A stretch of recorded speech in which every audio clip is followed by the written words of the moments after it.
Баршаңызға сәлем достар, менің арнама қош келдіңіздер. Бүгін сіздермен бірге керемет рецептпен бөлісетін боламын. Қазақша рогалики дайындайтын боламыз.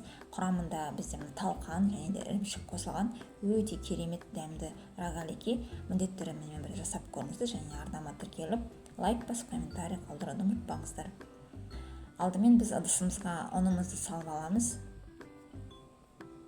Және де талқанымызды саламыз. Бөлме температурасында еріп тұрған сары майымызды салып аламыз. Барлығын жақсылап бір араластырып аламыз, біріктіріп. Ендігі қаймағымызды саламыз.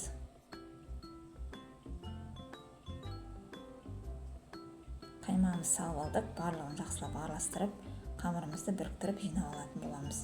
Қолға басында жабысады, батада илегеннен кейін өз-өзін ұстап, керемет жұмсақ қамыр бізде дайын болады. Мына осындай керемет қамыр. Енді осы қамырымызды начинкамыз дайын болғанша холодильникке салып тұратын боламыз. Мен начинкасын блендерден өткізетін боламын, біріктіріп араластырып. Мында творогымызды салдық және үстіне қантымызды салып аламыз. Жұмыртқаның ақ уысын саламыз.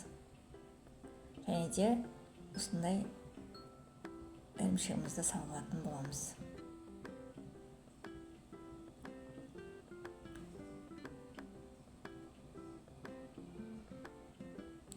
Осылай салып аламыз да барлығын біріктіріп блендермен араластырып алатын боламыз.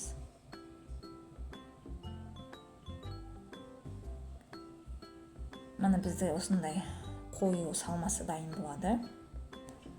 Ендігі қамырымызды холодильниктен алып, теңдей 4 бөлікке бөліп алатын боламыз.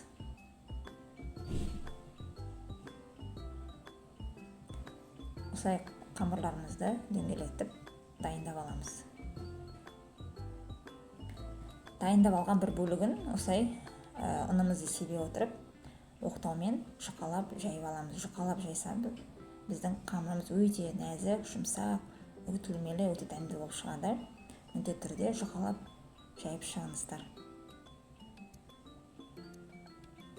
Жайып шыққан қамырымызды осылай үш бұрыштап бөліктерге осылай бөліп алатын боламыз. Видеода көрсетілгендей осылай бөліп шығамыз.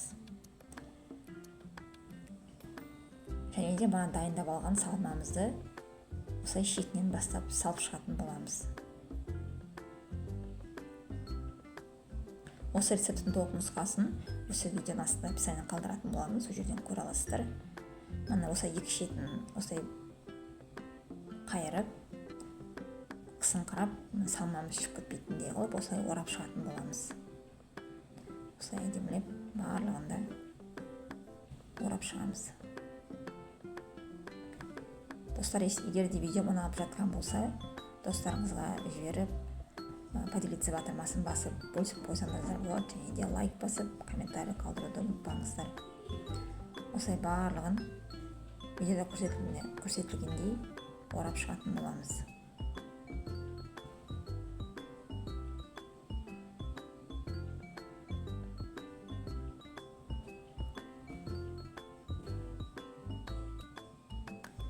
Ана барлығын осылай жасап шығатын боламыз, дөңгелектеп.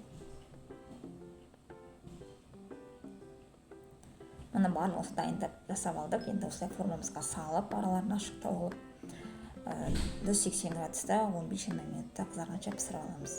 Мына ешқандай начинкасы ағып кетпейді, керемет болып пісіп шықты. Біздің рогаликаларымыз өте керемет болып шығады. Ендігі осылай үстіне әрлеп мен сахарный пудра сеуіп шықтым. Сіз қалауынша сепсеңіз де сеппесеңіз де болады. Барлығы да өзіңіздің қалауыңызбен. Осылай әсемдік үшін мен сеуіп шықтым.